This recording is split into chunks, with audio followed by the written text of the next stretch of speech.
Deixa eu passar para a segunda etapa da nossa entrevista. Você já começou a falar nela, na verdade, montagem, sócio, essa parada toda. Vamos falar de montagem do restaurante. Como é que você achou esse ponto aqui? Você estava prospectando em São Paulo? São Paulo você tem Pinheiros, que é um polo gastronômico, você tem Pacaembu, que é naquela pracinha ali, você tem Itaim, Bibi, Vila Olímpia, que mais? Tem Berrini, você tem alguns jardins, né?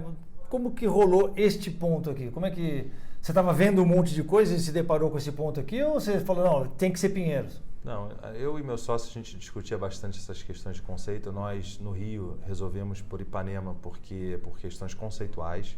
A gente queria desconstruir a ideia que as pessoas têm de restaurante... Por causa do público, então. Vegetal, sendo, né, restaurante vegano, sendo taxado como Hare rotulado, Hare Krishna. Exatamente. Toda essa coisa de natureba, riponga, que eu detesto, que eu acho que é legal para alguns lugares, cada negócio tem o seu posicionamento. Mas não é o que você queria fazer. Sim, não era o que eu queria um funcionamento com foco noturno, a gente queria desconstruir a ideia mesmo, a gente queria ser um excelente restaurante. Para mim é irrelevante ser o melhor vegetariano, o melhor vegano do mas Rio. dentro desse conceito, você está procurando pontos. Você estava procurando geral ou você estava focado em alguma região? A gente estava focado em 3 regiões em São Paulo, Pinheiros, essencialmente Pinheiros, Itaim e Jardins. Eram os 3 pontos que a gente determinou. A gente sabe que localização no Rio é muito importante. Então, ela acaba emprestando significado. Exemplo disso é que muitos restaurantes veganos, vegetarianos, sempre foram localizados em Botafogo, porque Botafogo era um bairro que tinha um custo mais baixo. Então, a gente sabia que isso talvez fosse uma coisa ruim para a gente naquele momento, porque a gente queria se posicionar diferente. E São Paulo foi a mesma coisa. A gente pensou, bom, onde são as regiões que tradicionalmente, comumente são localizados os restaurantes em São Paulo, né, que não servem carne? E, por outro lado, a gente queria um bairro que fosse descolado, noturno. Então, foram alguns elementos. Mas, além disso, tem essa questão mesmo assim de que em São Paulo você tem regiões, tem bairros que são... Eu morei aqui em 2007. Eu entendo um pouco, mas não entendo muito. Eu sou do Rio. Então, eu contava com a expertise de pessoas que moravam aqui também. Então, a gente sondou, conversou muito, andou muito, pesquisou muito essas 3 regiões principais. Meu sócio se preocupou em ver isso muito, então ele já mora aqui, já conhece muita gente, tem muitos amigos que são do ramo. Então, a gente perguntou, foi trocando ideias, se informando, até chegar ao imóvel que a gente achava. A gente olhou mais de 30 imóveis, não sei nem quantos a gente viu, mas tudo tem que ser analisado, desde o lado da rua, se quer estar numa rua principal, porque depende do conceito. E como eu estava dizendo, São Paulo também é uma cidade gigante. Não é que não tenha mercado para o Teva ou para qualquer outro restaurante em outros bairros. Existe, porque muitos desses restaurantes que existem por aí, veganos ou não, são sustentados pelos bairros. Então são restaurantes mesmo de bairro. Tem a pizzaria de bairro, mas tem também aqueles restaurantes mais focados. Mas, por outro lado, a gente sabia que tinha um produto, que tinha um diferencial, que eventualmente... É uma conversa que eu tive até com uma amiga nossa em comum, com a Marise, que ela dizia, onde quer que você abra o seu negócio... Já comprou o livro dela? Ainda não, tem que comprar. Vergonha. Eu comprei hoje. Tem que comprar. E que as pessoas vão até você. Você tem vários exemplos disso. A gente tem um exemplo claro no nosso restaurante no Rio, até onde a gente abriu lá em Ipanema, apesar de ser Ipanema, ele fica entre uma loja de material de construção e uma borracharia, numa região chamada Bar 20, uma região que para muitos era completamente negligenciada pelo poder público, mas está do lado, está entre a praia e a lagoa, super bem localizado, de fácil acesso, perto da onde eu moro lá. Então, as pessoas não davam nada pelo ponto. E a gente transformou a região, a gente transformou o ponto. Aí depois que a gente abriu, foram outros negócios abrindo, já estão inflacionando o mercado ali, porque isso acontece. Mas, claro, a gente teve uma prova prática de que ponto é importante. Sim, é importante. Não vou dizer que não é importante, mas o que mais faz o ponto, na verdade, é o conceito. Então, a gente vê muitos exemplos de lugares que as pessoas mas é caveira de burro. O lugar é caveira de burro, tem essa expressão. E eu não acredito nisso. Mas eu jamais acredito nisso. Acho que o que define mesmo é um bom conceito, uma boa execução, um bom produto. Então, eu acho sensacional você falar isso, porque eu falo várias vezes, em vários programas do nosso canal, eu já mencionei esse assunto da escolha do ponto. Várias pessoas perguntam para mim o que é importante na escolha do ponto e a gente sempre fala a mesma coisa, que você está corroborando essa tese. Quer dizer, não é o ponto, é o ponto olhado ao conceito, olhado ao diferencial que você tem. né? Essas 3 coisas juntas é que fazem um sucesso. Não adianta você pegar uma isolada da outra, né? Com certeza. Deixa eu perguntar ainda sobre a montagem do negócio aqui nesse ponto que é fantástico. Você pegou do lado da Rua Pinheiros, um lugarzinho com uma árvore na frente maravilhosa. Nossa, não sei como... Enfim, eu acho que vocês deram sorte também. Você fez um plano de negócio para montar o restaurante? Eu te pergunto assim, tem gente que faz plano de negócio, tem gente que não faz plano de negócio, nenhum, vai na intuição e pá, seja o que Deus quiser, vai montando, vai sobrando um dinheiro, vai fazendo. Tem gente que faz plano de negócio para buscar investidor. Tem gente que faz plano de negócio para si mesmo, para ser um orientador do seu empreendimento, né, do passo a passo do seu empreendimento, ter certeza de que você está planejando tudo e não esqueceu nada. Então a pergunta tem várias facetas. Você fez plano de negócio e com qual pegada era o seu plano, se é que você fez? Então a resposta acho que é mais ou menos, né? Porque a gente aqui tem investidores, no Rio não tivemos. Lá eu tentei fazer um plano de negócios para o Rio, eu cheguei a fazer, mas eu acho que o meu sócio também tem um lado muito científico e pragmático, mas essa parte acho que de plano, exatamente aquele plano de negócios formal que a gente escreve, formalizar o que ele está pensando no papel. Exato, eu acho que ele também não se importava tanto com isso. Eu cheguei a fazer lá para o Rio um início desse plano, só que como eu não sou um cara financeiro, toda essa parte de retorno sobre investimento, toda a parte de quanto seria de investimento, ficou tudo muito aberto. E o papel aceita muita coisa. A gente sabe, tem essa expressão. Ou seja, lá no Rio você foi fazendo, você foi tocando e fazendo. A gente fez. E em São Paulo, quando você veio para cá? A gente tinha uma previsão de faturamento lá no Rio e essa previsão foi maior, na verdade, do que a gente imaginava no início. Mas também a gente, no início, só abria no jantar, como a gente está fazendo em São Paulo também, até para marcar posicionamento, marcar uma Isso uma que você visão falou foi muito interessante que eu gravei.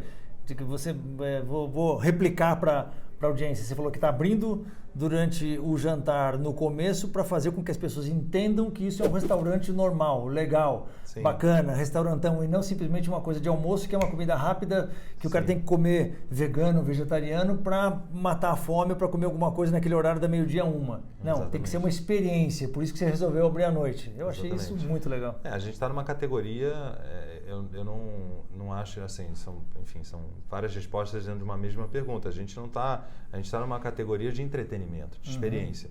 Então, eu não me coloco como um restaurante vegano, vegetariano, eu prefiro até nem colocar, tanto que a gente se coloca como um restaurante vegetais. Não tem essa etiqueta, né? Eu não gosto desse rótulo, eu não gosto desse estereótipo. A gente é sim um restaurante vegano, claro, mas a gente trabalha os vegetais de uma maneira diferente. Então, por isso, a gente se denomina restaurante vegetais. E o nosso mix de produtos, o nosso cardápio, ele reflete isso, ele é diferente. Ele não serve os pratos comumente servidos em restaurantes que não servem carne. Então a gente opta por fazer um menu sofisticado, à la carte, a gente nunca tem buffet, enfim, o funcionamento foi estrategicamente pensado também. Então desde o início a gente queria se colocar para o mercado como um lugar, um bar e restaurante. Lá no Rio a gente é um bar de vegetais. Aqui em São Paulo se transformou num restaurante pelo espaço ser maior e porque também parece que existe uma lei que você não pode se colocar como bar. A gente não quis. E esse esquema que você sai eu vi você cantando as comandas na cozinha. Você tem lá 10 comandas. Então você tem lá a couve-flor, que é uma delícia. Você tem couve-flor na comanda 1, 2 na comanda 2, 3 na comanda 3. Então você fala, manda 6 couve-flor, o cara sai de uma vez com as 6 couve-flor, você manda e risca lá o que foi para aquela mesa, foi uma couve-flor.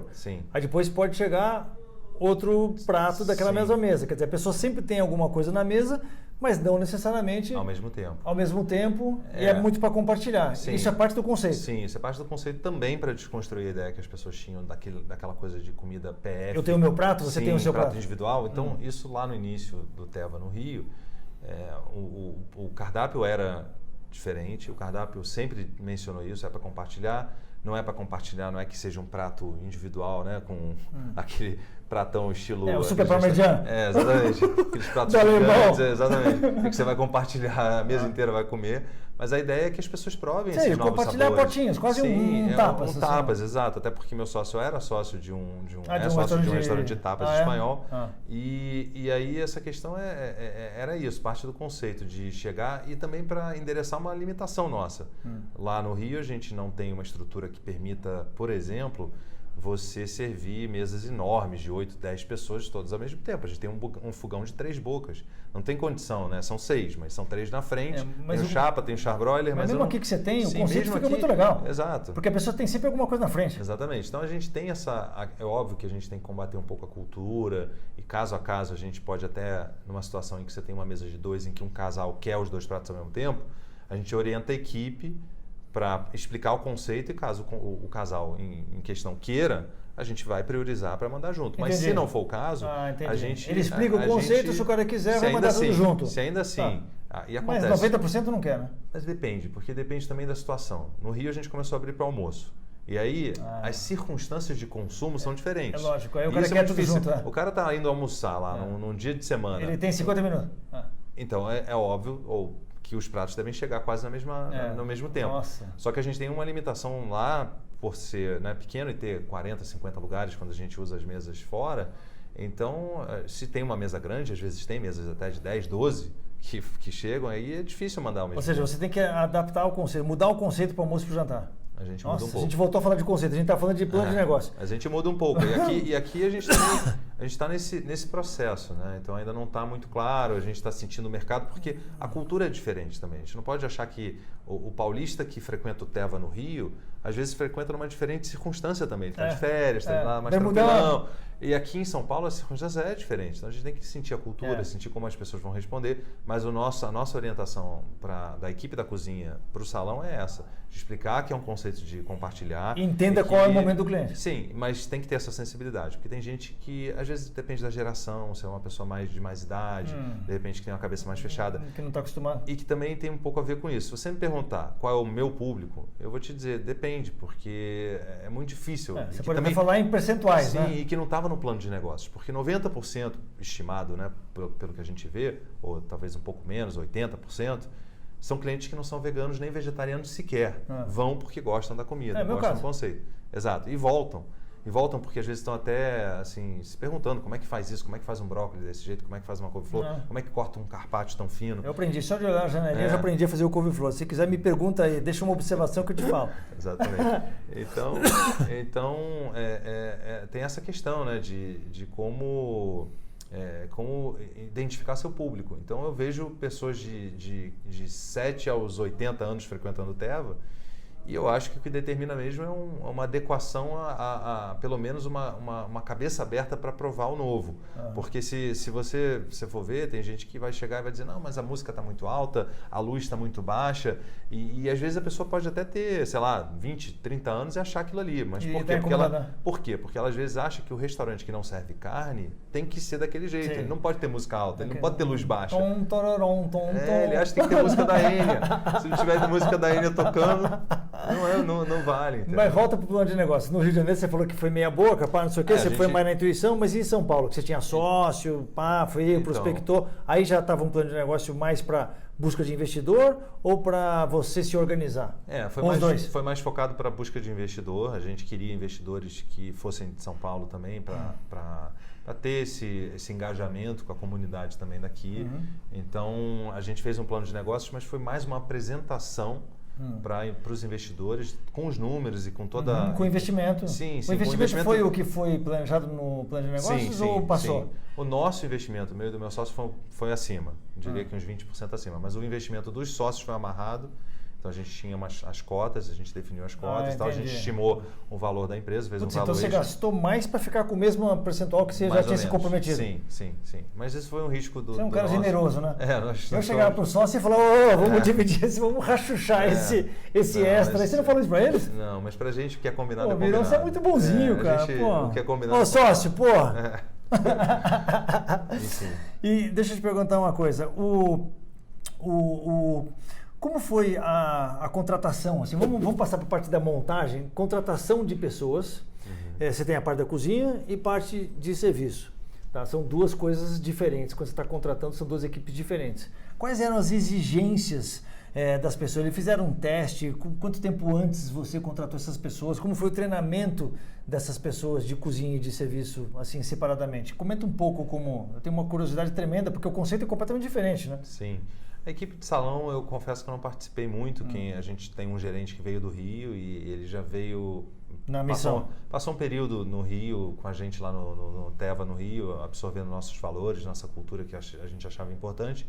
Já veio para cá na iminência da montagem da loja, com a obra acontecendo. E você já tinha coisa burro para fazer na cozinha? Sim, e ele veio com ele cuidou essencialmente do processo seletivo.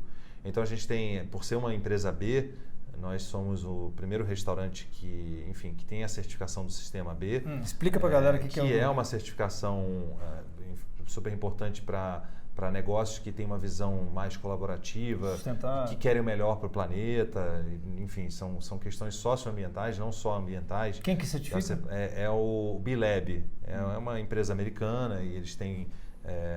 A organização também existe no Brasil, na América Latina, muito forte em outros países da América Latina. Não é só para restaurante? Então, não. Nós somos o primeiro restaurante no Brasil a ter essa certificação, mas a Natura é outra empresa certificada, a Ama Chocolates, a Mãe Terra, tem várias empresas que têm esse lado ambiental desenvolvido e social também. Então a gente tem uma visão de inclusão, a gente inclui o máximo que a gente puder, de pessoas que, enfim, de diversas experiências e é isso que a gente queria. Então parte da contratação foi isso. Mas isso foi tocado pelo nosso gerente, o meu sócio cuidou mais disso. Mas e a sua parte da cozinha? Na parte da cozinha, nós contratamos um sócio que veio através de uma empresa de RH. Então, contratamos um chefe. E o chefe veio da empresa de RH? Esse chefe veio através de uma empresa de RH. Então, nós entrevistamos e tivemos uma empatia legal. É um cara aqui de São Paulo que tem experiências de outros lugares, que veio a somar com as minhas também. Então, ele tem um lado mais de controle, de Mas ele já tinha essa pegada de orgânico, de vegano, nada disso? Não tinha. E até, no fundo, era algo que eu até preferia. Porque a gente, até para quebrar essa ideia que as pessoas têm de restaurantes sem carne e tal, filosoficamente, quando você contrata pessoas que estão muito viciadas em alguma coisa, do tipo... Eles viram muito chita. E não só isso, elas estão muito acostumadas a cozinhar os legumes e verduras da maneira que elas aprenderam num restaurante sem carne. Só que não necessariamente aquilo é certo. Infelizmente, nós aqui, eu digo isso lá no Rio, aqui em São Paulo eu conheço menos o mercado, mas eu também observo, as pessoas sabem cozinhar carne, sabem cozinhar, derivados, mas poucos sabem cozinhar bem os legumes e verduras. As pessoas passam as coisas muito facilmente do ponto, não cozinham, acham que legume não precisa ter atenção. Mas quando você começa a entender que o legume é uma estrela do cardápio. É a estrela, é o principal do teu prato. Então a melhor coisa tem que ter essa importância. A melhor coisa é você justamente dar ênfase nisso, dar importância nisso, dar foco nisso e não ter gente viciada que cozinha demais os legumes, cozinha demais a verdura. Entendi. Então a melhor coisa é você pegar gente sem essa expertise e colocar lá na tua estrutura. Mas aí você pegou esse chefe, doutrinou ele na sua filosofia, na sua pegada, e o resto dos... E a equipe veio com ele. A equipe que ele já também tinha... Algumas pessoas que já tinham trabalhado com ele vieram. A gente trouxe um subchefe do Rio que está nos ajudando aqui nesse processo inicial também. E o treinamento, quanto tempo foi? O treinamento ainda está sendo. O treinamento ainda está em andamento, não terminou, está em constante... Não, mas quanto tempo você contratou a equipe antes de inaugurar o restaurante? O chefe veio 1 mês e pouco, 2 meses antes talvez, antes até da gente abrir, mas a equipe está ainda em contratação, a gente já está nesse processo ainda porque a gente está até dimensionando mesmo quantas pessoas vão precisar, porque como tudo é feito aqui... Você contrata mais gente do que o necessário? Sabe que vai ter rotatividade? Exato. Você usou essa estratégia ou não? A gente ainda não conseguiu nem contratar o que a gente deveria, porque também o que eu ia dizer é que a gente tem um requerimento maior que talvez outros lugares, porque a gente faz tudo muito artesanal. Então a gente nunca compra uma garrafa de leite de coco e despeja numa receita. A gente tem que comprar o coco e tem que fazer... Vai lá, mete o pau. E tem que fazer o leite de coco em casa. Então, são para fazer o sorvete, para fazer as receitas. Então, são situações assim que adicionam muito mais trabalho quando a gente não imagina. As pessoas às vezes não se dão conta. Quando você vai fazer uma quantidade dessas de leite de coco, mas aí você passa a aumentar a quantidade porque você tem 90 lugares, não tem mais 40. Então, é um absurdo a quantidade de coco que você tem que receber e tem que ter alguém praticamente quebrando coco todo dia. E esse é um exemplo, são vários os outros, né? Do queijo de castanha que a gente fermenta aqui, do parmesão de tremoço que a gente desidrata, desidrata. Mas isso era coisa que você não fazia no Rio de Janeiro, que você está fazendo aqui? Não, a gente fazia também. Então você já sabia antes de abrir que ia ter esses processos todos, já estava desenhado isso. Sim, só que a questão toda é que alguns desses processos, eles são muito mais desafiadores quando você duplica a quantidade. Sabe progressão geométrica? Sei. É tipo uma progressão geométrica. Ele aumenta exponencialmente. Não é um aumento tão linear quanto você imagina que vai ser. Porque são vários itens que você precisa fazer. Eu estou dando um exemplo do leite de coco, mas são vários os outros. Então a gente está nessa de entender como é que são as necessidades da produção também. Deixa eu perguntar, está quase acabando aqui, quer dizer, mais ou menos. Eu ainda quero te perguntar sobre o seu dia a dia ainda. Mas como que é o teu processo de criação culinária? Você falou que tem 3.000 receitas e tal, mas quando você quer mudar alguma coisa no cardápio, você vai fazer um prato do dia, você vai lançar um desafio. Eu te pergunto isso porque eu sei que é difícil você lançar um item, não é só lançar um item, tem que ser o fornecedor, ainda mais no seu caso que o seu fornecedor tem que ser, sei lá, o cara da água branca, da feirinha, de não sei o quê. Como é que é o seu processo de criação? Antes, obviamente, de abrir o restaurante, porque agora você não está com processo de criação nenhuma, né? Você quer executar o que está no pipeline, mas no Rio, por exemplo, como que é o seu processo? Aqui em São Paulo a gente usou de um recurso interessante que eu achei bem legal, esse engajamento com o nosso público. Hoje, a gente tem 25 mil seguidores no Instagram e muitos clientes que são fiéis, são seguidores orgânicos mesmo, que foram conquistados de pessoas que gostam do nosso conceito e nos seguem. Várias pessoas do meu Insta falaram, quando eu coloquei aquela fotinha, falaram, nossa, que legal que você foi lá, tava louco pra ir. Então é isso, assim, é muito autêntico mesmo, assim, e o que acontece é que a gente contou com a colaboração das pessoas que já conhecem o Teva no Rio para montar o cardápio de São Paulo, e foi real. Eu já tinha uma ideia, uma linha do que eu queria fazer aqui, sabia que tinha que ser algo talvez mais fácil no começo, menos complexo. Então o nosso cardápio no Rio é mais complexo, tem mais ingredientes. Então, por exemplo, quando a gente tinha um lamen no Rio, que é maravilhoso, que eu vou colocar aqui no cardápio de São Paulo em breve. O lamen tinha, sei lá, talvez 30 ingredientes num prato. E eu tenho isso tudo em ficha, não só a ficha técnica, mas eu tenho isso tudo organizado por ingredientes que a gente disponibiliza para o cliente. Se o cliente tem alguma alergia alimentar, ele vai ver. Então eu tenho que sentar e escrever tudo que tem dentro. Nossa. E às vezes você se assusta. Uma maionese tem 30 ingredientes. Como é que pode isso? Porque ela usa ingredientes, um molho que já tem alguns ingredientes. Embora a gente faça quase tudo aqui, tem alguns que são preparados. Você tem que ter uma lista na parede, né? Você fala assim, você vai lá na parede e olha todos os ingredientes que tem. Então é dificílimo, né? Mas assim, o mix de produtos, o cardápio que a gente fez aqui, ele foi montado com os clientes e a gente está acertando, está também evoluindo nele, aos poucos a gente vai evoluir, e é muito dinâmico, porque é sazonal, é orgânico, então eu mudo todo mês praticamente no Rio. E lá agora ficou um pouco mais fixo por conta da abertura aqui. Mas a inspiração vem de muitos lugares, vem de uma viagem. Por exemplo, a couve-flor que você falou, ela veio de uma inspiração de uma viagem que eu fiz na Índia. Estava na Índia, comi a couve-flor Manchúria, achei uma das melhores coisas que eu comi lá, e tem N versões. É com então, farinha e... Leva farinha o que você falou? A gente coloca araruta, fécula de araruta, mas tradicionalmente se usa amido de milho. Só que como o amido de milho é transgênico, você usa a água e leva um pouco de sal. Farinha, araruta, água e sal. Sim.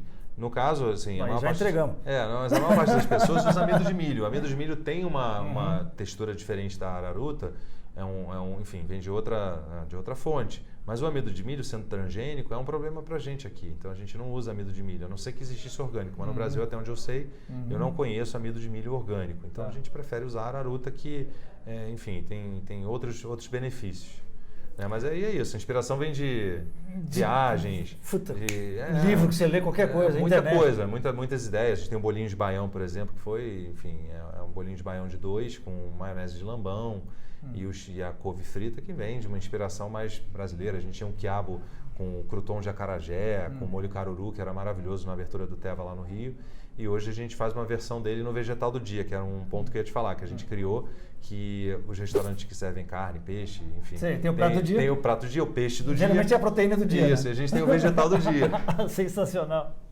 Deixa eu te perguntar do seu dia a dia. Quais são os... Assim, falando de gestão, porque você sabe que esse aqui é um canal de gestão de restaurantes, Quais são os rituais que você tem estabelecido no seu dia? Por exemplo, com a equipe, você tem reunião com eles, tem uma frequência essa reunião? Você faz o pre-shift que a gente fazia lá no Hard Rock antes de cada turno, para reunir a galera e ver o que tem de novidade, quais o dia, o que teve de falha ontem, não sei o quê. Quais são os seus, com seus sócios, por exemplo, você tem algum ritual estabelecido com eles? Uma vez por mês a gente vai se encontrar para ver os números.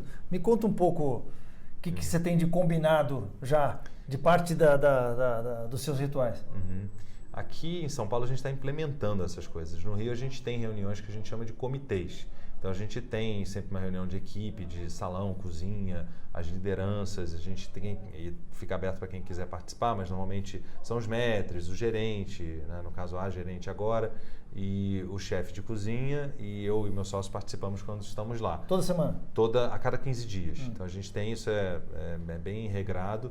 E além disso tem a reunião de cozinha e tem a reunião de salão, que são reuniões que, enfim, que são independem, mas que também estão abertas para participação de quem quiser. Mas essas têm uma frequência estabelecida? Essas têm uma frequência estabelecida também a cada 15 dias, mas intervalados, né? Então você nunca tem na mesma semana a reunião. Tá, uma de cozinha, daqui a 15 dias de cozinha, depois é de salão, depois... Tá. Tem o comitê sempre no meio, né? Tem o comitê entre essas reuniões. Tá. E aqui em São Paulo a gente vai implementar isso também. A gente já tem reuniões de alinhamento que a gente faz para ver essa questão até que eu estava falando das praças, como é que a gente vai se organizar, porque por mais que eu tenha desenhado a cozinha, até com supervisão de uma arquiteta de cozinha, né? Com essa visão de processos toda que a gente conversou, ainda assim tem coisas que a prática mostra que não é bem daquele jeito que você planejou. Que você pensou, tudo bem, vai que 80% é aquilo, mas depois você tem que adaptar. Sim, aí a própria estrutura vai pedir aquilo. Né? Então, assim, eu tenho 2 pistas frias na saída de pratos, mas pode ser que eu precise ter ali uma pista fria menor para ervas, que são só a finalização. E a gente está estudando qual é o melhor fluxo ali dentro da cozinha, que para mim essa visão faz toda a diferença na eficiência da entrega no prato. Total. Então a gente teve, e ainda tem algum atraso de alguns pratos aqui, mas muito menos do que a gente já teve no Rio, por exemplo. Só que parece que hoje o consumidor está mais exigente, não dá tempo e não tem a menor pena de ir na internet te criticar. Então, se num restaurante de uma semana ele não está nem aí, ele vai te descascar, vai dizer que teu prato demorou 40 minutos. Ele não quer saber se você está com funcionário a menos, se você... Ele é inclemente. Ele não quer saber seus desafios, se faltou do salão, faltou...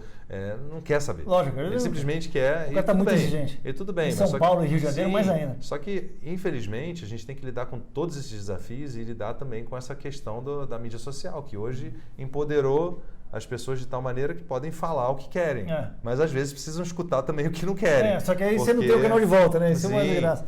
Você está trabalhando a dar com pau nesses dias aqui. Você não está fazendo mais nada, só está trabalhando, mergulhadão. Quando que você acha que você vai conseguir deixar todos os processos certinho e tal? O que você estima? Você abriu faz uma semana. Quanto tempo mais você estima que você vai poder tirar umas férias de, sei lá, 20 dias e ficar fora do restaurante de São Paulo? Eu acho que não vai demorar tanto quanto demorou. O Rio, como eu falei, eu fiquei 1 ano e meio praticamente lá abrindo e fechando.